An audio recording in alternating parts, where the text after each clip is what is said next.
Oh oke, aku akan penuhi. Kos kamu berapa? Bilang sekitar 1,5 sampai 2 juta. Oh oke, oke. Jadi anggap aja sekitar 10 juta ya. Halo semua, welcome back to my YouTube channel. Ini Dewi Mona Lina. Kalian bisa panggil aku Mona atau Lina, terserah aja sih. Welcome.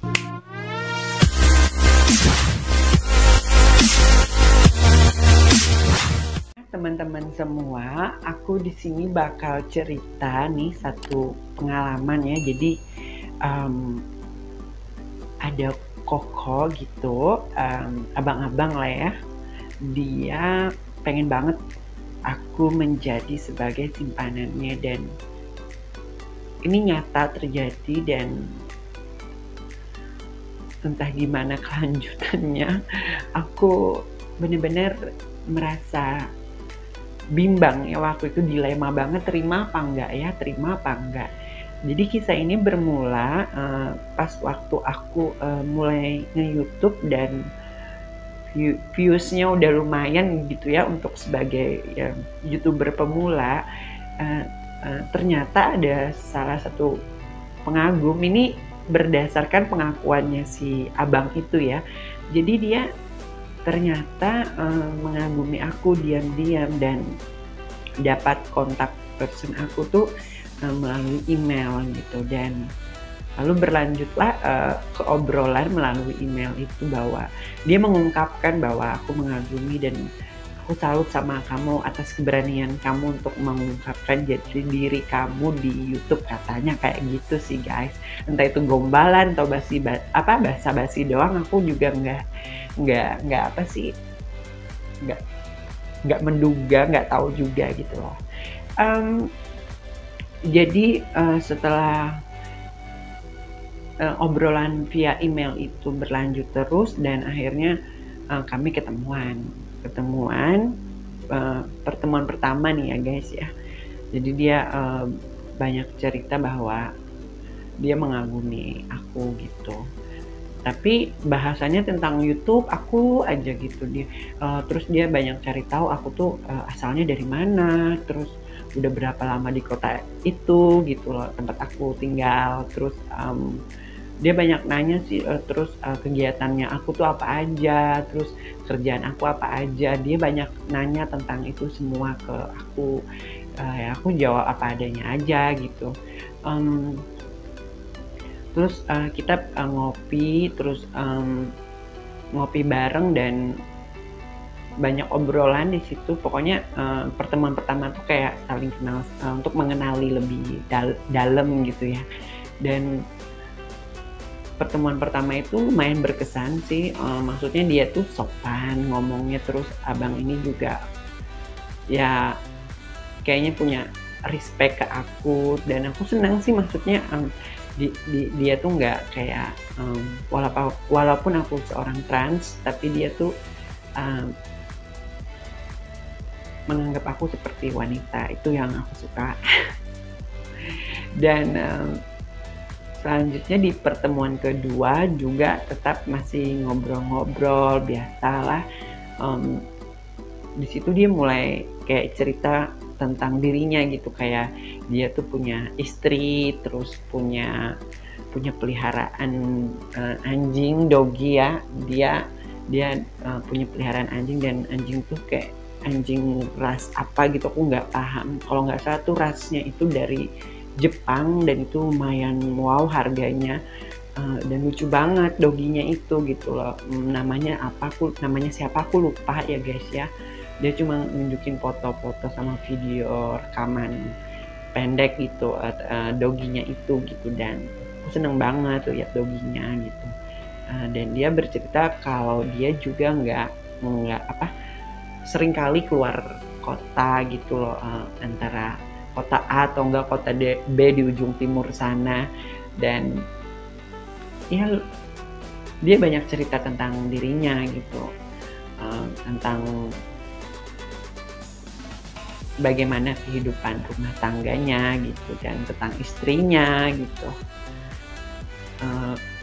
Ya aku sih dengerin aja ya guys ya. Maksudnya aku ya sebagai pendengar yang baik aja gitu, ngedengerin curahan dia gitu, cerita ini itu gitu ya.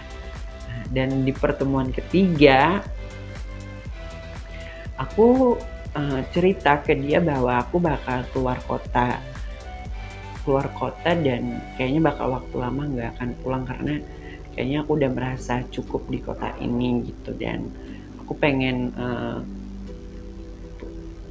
punya pengalaman baru di kota lain atau di daerah lain gitu ya kan. Dan itu kalau nggak salah seingat aku 1 bulan sebelum aku berangkat ya guys ya. Dan setelah aku cerita itu bahwa aku mau berangkat keluar kota, tiba-tiba dia langsung mukanya kayak sedih gitu. Kamu jangan keluar dari kota ini kayak gitu. Terus aku kayak kebingungan kenapa. Ya jangan aja, kasihan akunya, katanya dia gitu loh. Terus aku mikir kasihan kenapa ya, kasihan soalnya aku udah terlanjur suka sama kamu, katanya sih gitu. Dan aku jadi malah tambah kebingungan dong, karena kan pertemuan baru 3 kali dan ya aku merasa kayak bingung gitu loh. Aku langsung bilang gini, nggak bisa bang, aku banyak banget impian aku yang harus aku kejar dan harus aku wujudkan. Kalau aku cuma di dalam kota ini, aku nggak akan jadi apa-apa, kehidupanku bakal kayak gini terus, stagnan gitu ya guys ya. Dan aku juga nggak apa sih, dalam artian aku tuh nggak mau hidupku tuh kayak jalan di tempat aja. Aku pengen sesuatu yang baru, satu pertualangan yang baru, satu tantangan yang baru. Kayaknya aku merasa hambar aja gitu loh di kota ini gitu. Kayaknya gini-gini aja gitu. Setelah 3 tahun aku di sini kayaknya gini-gini aja gitu. Dan tiba-tiba abang tuh bilang, kamu berapa sih biaya hidup kamu? Kos kamu berapa? Kamu bulanan tuh butuh berapa? Jadi aku langsung, wah ini maksudnya apa dalam hati ya guys ya waktu itu. Oh abang ini apa sih maksudnya, aku jadi kayak bingung gitu loh guys. Kok dia nanyanya frontal banget, kok nanyanya kayak gitu loh, belak-belakan banget. Aku jawab sekian juta. Itu udah sama kosan nggak? Aku bilang enggak sih, belum, itu cuma biaya bulanan doang abang. Pokoknya kan aku banyak banget kayak hormon, ini itu, skincare, belum makan ya kan. Jadi banyak banget kebutuhan yang untuk diriku sendiri terutama ya. Belum lagi belanja, aku kan suka makan.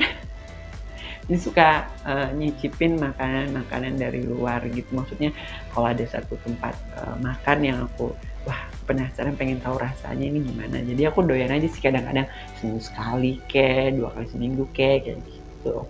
Entah itu bakso, entah itu mie ayam, entah itu apapun ya guys, yang pokoknya yang enak-enak. Dan waktu itu aku bilang aku sebulan itu butuh sekitar 6 juta untuk belanja rutin aku aja gitu. Dan dia bilang, oh oke, aku akan penuhi. Kos kamu berapa? Bilang sekitar 1,5 sampai 2 juta. Oh oke. Jadi anggap aja sekitar 10 juta ya. Iya, tapi aku bakal kabarin kamu selanjutnya gimana ini. Soalnya kan aku juga katanya, ini dia bilang, katanya aku juga butuh celah untuk mencari dana itu, gimana caranya supaya dana pengeluaran dari perusahaannya dia tuh nggak ketahuan bahwa dana sekian juta untuk aku gitu, seolah-olah dana itu sebagai pengeluaran dari perusahaannya. Wow, jadi aku merasa, wah dana korupsi atau dana apa, aku jadi kayak langsung ngeri gitu loh. Jadi aduh, aku takut banget deh kayaknya jadi aku malah jadi ketakutan, bukan malah tergiur gitu loh guys.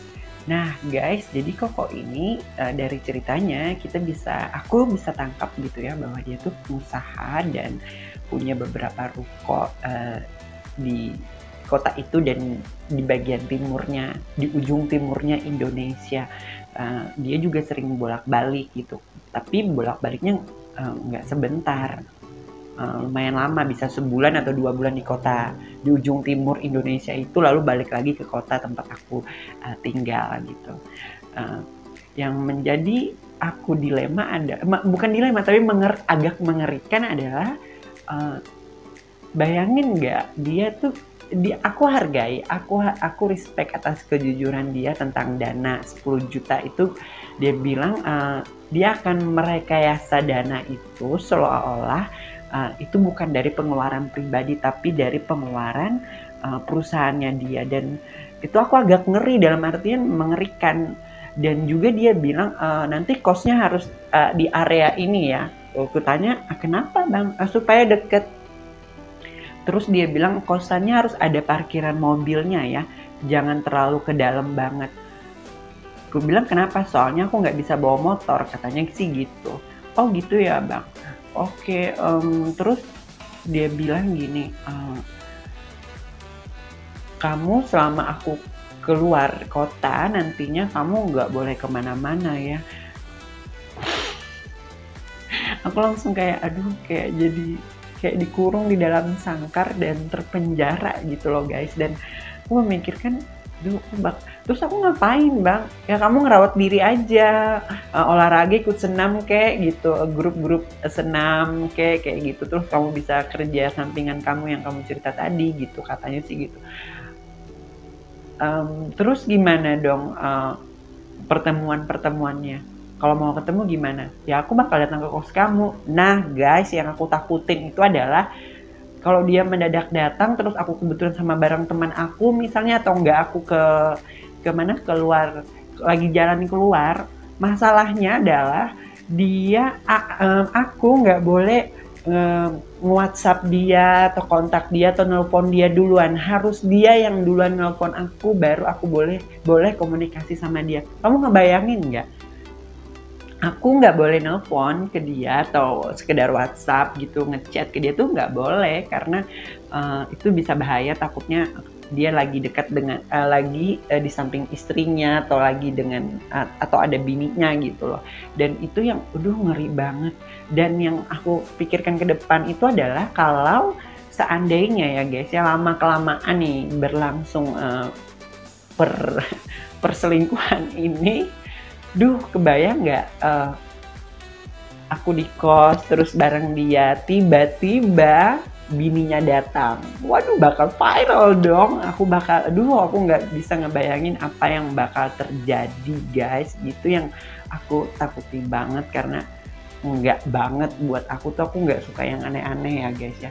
Dan itu yang aku hindari gitu.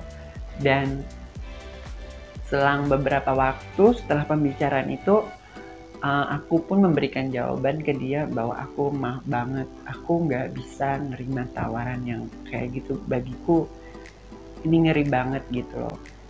Dan aku nggak mau, mending aku jadi lonte deh sekalian daripada jadi apa sih namanya, jadi simpanan kayak gitu yang aku nggak tahu kedepannya gimana. Aku takutnya kalau bininya nyerang atau gimana ya, hal kayak gitu kan lama-kelamaan pasti bakal ketahuan. Dan aku pun berangkat dan pergi dari kota itu. Jadi gitu guys, aku takut banget menjalani satu hubungan yang ada keterikatan dan dianya punya rumah tangga gitu, dan aku cuma sekedar simpanan untuk kepuasan fantasinya doang. Dan dengan resiko-risiko yang ada, kayaknya nggak sebanding dengan apa yang aku lakuin, aku korbankan gitu. Jadi mending nggak usah aja. Jadi ya aku nolak guys.